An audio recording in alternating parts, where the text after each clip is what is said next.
GHMC పాలక మండలి సమావేశం ఇవాళ ఉదయం 10 గంటలకు జరగనుంది. మేయర్, డిప్యూటీ మేయర్లు కాంగ్రెస్ పార్టీలో చేరిన తర్వాత తొలిసారిగా పాలక మండలి సమావేశం జరుగుతుంది.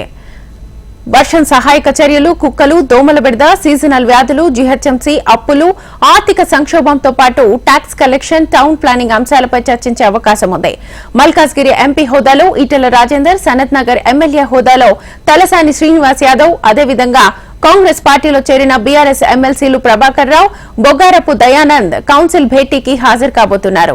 బీఆర్ఎస్ కార్పొరేటర్లు అందరూ ఖచ్చితంగా సమావేశానికి హాజరు కావాలని అధిష్టానం ఆదేశాలు జారీ చేసింది.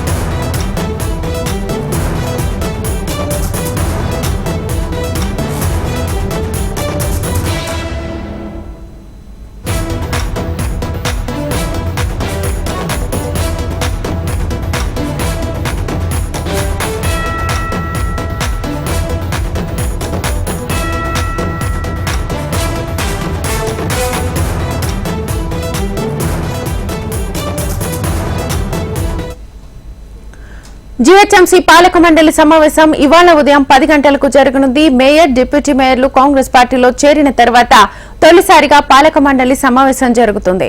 వర్షం సహాయక చర్యలు, కుక్కలు, దోమల బెడద, సీజనల్ వ్యాధులు, జీహెచ్ఎంసీ అప్పులు, ఆర్థిక సంక్షోభంతో పాటు ట్యాక్స్ కలెక్షన్, టౌన్ ప్లానింగ్ అంశాలపై చర్చించే అవకాశం ఉంది. మల్కాజ్గిరి ఎంపీ హోదాలో ఈటెల రాజేందర్, సనత్ నగర్ ఎమ్మెల్యే హోదాలో తలసాని శ్రీనివాస్ యాదవ్, అదేవిధంగా కాంగ్రెస్ పార్టీలో చేరిన బీఆర్ఎస్ ఎమ్మెల్సీలు ప్రభాకర్ రావు, బొగ్గారపు దయానంద్ కౌన్సిల్ భేటీకి హాజరు కాబోతున్నారు. బీఆర్ఎస్ కార్పొరేటర్లు అందరూ ఖచ్చితంగా సమావేశానికి హాజరు కావాలని అధిష్టానం ఆదేశాలు జారీ చేసింది. ఖైదాంశానికి సంబంధించి ఫుల్ డీటెయిల్స్ మా ప్రతినిధి రామకృష్ణ లైవ్ ద్వారా అందిస్తారు. రామకృష్ణ, శ్వేత, ఈరోజు గ్రేటర్ హైదరాబాద్ మున్సిపల్ కార్పొరేషన్ పాలక మండలి సమావేశం కానుంది. ఈ సమావేశానికి మేయర్గా విజయలక్ష్మి వివరిస్తున్నారు. అయితే ఈ సమావేశంలో ప్రధానంగా ప్రజా సమస్యల ప్రధాన లక్ష్యంగా సమావేశం నిర్వహిస్తున్నారు. అయితే ఇప్పటికే గ్రేటర్ హైదరాబాద్ పరిధిలో ఉన్న సమస్యల ఏమేమి సమస్యలు ఉన్నాయి, ఎలాంటి సమస్యలు ఎలాంటి పరిష్కారం చేయాలనే దానిపైన కార్పొరేటర్లు ఇప్పటికే మేయర్కి 140 సమస్యలు సంబంధించి సమస్యలు మేయర్ దృష్టికి తీసుకెళ్లారు. అయితే వీటికి సంబంధించి ఇప్పటికి మేయర్ దాదాపుగా వీటన్నిటి పరిష్కారం 25 సమస్యలను చర్చించేందుకు పాలక మండలికి ఆమోదం తెలిపినట్టు తెలుస్తుంది. అయితే గతంలో లేని విధంగా ఈసారి పాలక మండలిలో విచిత్ర పరిస్థితులు నెలకొన్నాయి. గతంలో బీఆర్ఎస్ పార్టీ నుంచి కార్పొరేటర్గా గెలిచి మేయర్గా అయిన విజయలక్ష్మి ఈసారి కాంగ్రెస్ తరఫున మేయర్గా వివరిస్తున్నారు. అయితే అధికార పక్షానికి సంబంధించి దాదాపు 12 మంది మాత్రమే కార్పొరేటర్లు ఉన్నారు. బీఆర్ఎస్, బీజేపీ తర్వాత ఎంఐఎంఐ పార్టీలకు అధిక సంఖ్యలో కార్పొరేటర్లు ఉన్న నేపథ్యంలో సమావేశం ఏ విధంగా చర్చిస్తున్నారు, ఏ విధంగా సమస్యలు పరిష్కరించే కార్పొరేటర్లు ఏ విధంగా వివరిస్తారని దానిపై ఉత్కంఠ నెలకొంది. అదేవిధంగా గతంలో లేని విధంగా ఈసారి గతంలో 2 సార్లు పాలక మండలి సమావేశం 2 రోజుల పాటు నిర్వహించారు. ఈసారి కూడా 2 రోజుల పాటు నిర్వహిస్తే బాగుంటుందనే కార్పొరేటర్లు మేయర్ దృష్టికి తీసుకెళ్ళినట్టు తెలుస్తుంది.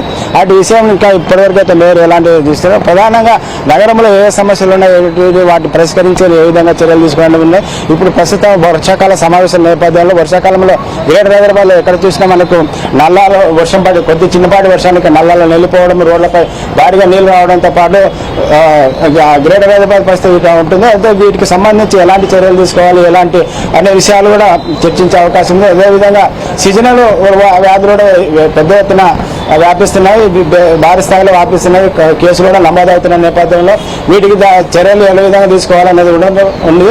అయితే గ్రేటర్ హైదరాబాద్ పరిశుద్ధత సంబంధించి ఎలాంటి చర్యలు తీసుకోవాలి, ముఖ్యంగా ఈ సీజన్లో డెంగ్యూ, మలేరియా వంటి వ్యాధులు పరిశుద్ధ కార్యక్రమాలు లేని కారణంగా అశుభ్రత కార్యక్రమంగా ఉంటున్నాయి. కాబట్టి వీటిని తీసుకోవడానికి ఎలాంటి చర్యలు తీసుకోవాలి. మరోవైపు గ్రేటర్ హైదరాబాద్లో ఏర్పాటు చేసే హోర్డింగ్లు తర్వాత వాటికి సంబంధించిన వాటి కూడా చర్చించే అవకాశం ఉంది. ఇక్కడ గతంలో శానిటరీ విషయంలో గ్రేటర్ హైదరాబాద్ ఏర్పాటు చేసే హోర్డింగ్లో కూడా అవినీతి అక్రమాలు జరిగాయి. దానిపైన కార్పొరేటర్లు పెద్ద సంఖ్యలో అవినీతి జరిగింది కాబట్టి దానిపైన చర్చించాలని పట్టుబడే అవకాశం ఉంది. శ్వేత, రైట్, థ్యాంక్ యూ రామకృష్ణ.